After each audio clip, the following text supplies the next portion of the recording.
Hi hello ಎಲ್ಲರಿಗೂ ನಮಸ್ಕಾರ. Ma'am story ಚಾನಲ್ಗೆ ಸ್ವಾಗತ. ಇವತ್ತಿನ ರೆಸಿಪಿ ಏನಂದರೆ ಪಾಸ್ತಾ ಹೇಗೆ ಮಾಡೋದು ಸಿಂಪಲ್ ಆಗಿ ಅಂತ ತೋರಿಸ್ಕೊಡ್ತೀನಿ. ಸೊ ಬನ್ನಿ ಶುರು ಮಾಡೋಣ. ಬಾಣಲೆಯಲ್ಲಿ ಒಂದು 2 to 3 ಸ್ಪೂನ್ಸ್ ಅಷ್ಟು ಎಣ್ಣೆ ಹಾಕ್ಕೊಳ್ಳಿ.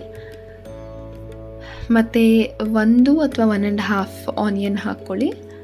ಸ್ವಲ್ಪ ಚೆನ್ನಾಗಿ ಫ್ರೈ ಮಾಡಿ, ಆದರೆ ಲೋ ಫ್ಲೇಮಲ್ಲಿ ಇಟ್ಕೊಂಡು ಮಾಡಿ. ಮಾಡಿದ ನಂತರ ಟೊಮ್ಯಾಟೊ ಹಾಕ್ಕೊಳ್ಳಿ. 1 ಅಥವಾ 1.5 2 ನಿಮ್ಮ ಇಷ್ಟ. ನಾನಿಲ್ಲಿ ಒಬ್ಬರಿಗಾಗುವಷ್ಟು ಮಾತ್ರ ಮಾಡ್ತಿದ್ದೀನಿ. ಫ್ರೈ ಮಾಡ್ಕೊಳ್ಳಿ ಚೆನ್ನಾಗಿ. ಈಗ ಮಾಡಿದ ನಂತರ ನಾನು ಸ್ವಲ್ಪ ಮ್ಯಾಗಿ ಮಸಾಲ ಹಾಕ್ಕೋತಿದ್ದೀನಿ. ಏನಕ್ಕಂದರೆ ನೀವು ಮ್ಯಾಗಿ ಮಸಾಲ ಹಾಕ್ಕೊಂಡ್ರೆ ಅದರ ಟೇಸ್ಟೇ ತುಂಬ ಚೆನ್ನಾಗಿರುತ್ತೆ.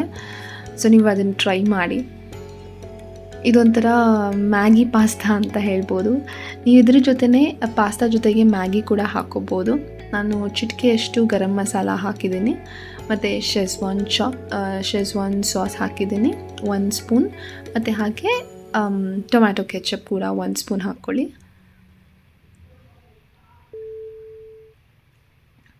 ಹಾಕಿ ಚೆನ್ನಾಗಿ ಫ್ರೈ ಮಾಡ್ಕೊಳ್ಳಿ. ಸ್ವಲ್ಪ ಡೀಪ್ ಫ್ರೈ ಆಗಿದ್ರೂ ಒಳ್ಳೆಯದೇ. ಬಟ್ ನಾನಿಲ್ಲಿ ಸ್ವಲ್ಪ ಎಣ್ಣೆ ಜಾಸ್ತಿ ಹಾಕಿದ್ದೀನಿ, ನೀವು ಕಡಿಮೆ ಮಾಡ್ಕೋಬೋದು.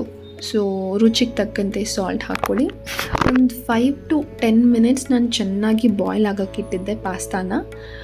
ಅದು ಬಾಯ್ಲ್ ಆಗಿದ ನಂತರ ನೀವು ಅದನ್ನು ಇದ್ರೊಳಗಡೆ ಹಾಕ್ಕೊಂಡು ಹಾಗೆ ಸ್ವಲ್ಪ ಫ್ರೈ ಮಾಡ್ಕೋತೀರಿ, ಎಲ್ಲ ಚೆನ್ನಾಗಿ ಮಿಕ್ಸ್ ಆಗೋ ತನಕ. ಸೊ ಆಗಿದ ನಂತರ ಹೀಗಾಗುತ್ತೆ.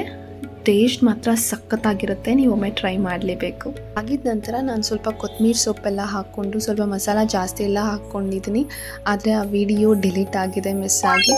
ಸೊ ಅದರಿಂದ ಅದನ್ನು ಪೋಸ್ಟ್ ಮಾಡೋಕ್ಕಾಗಿಲ್ಲ. ಧನ್ಯವಾದಗಳು.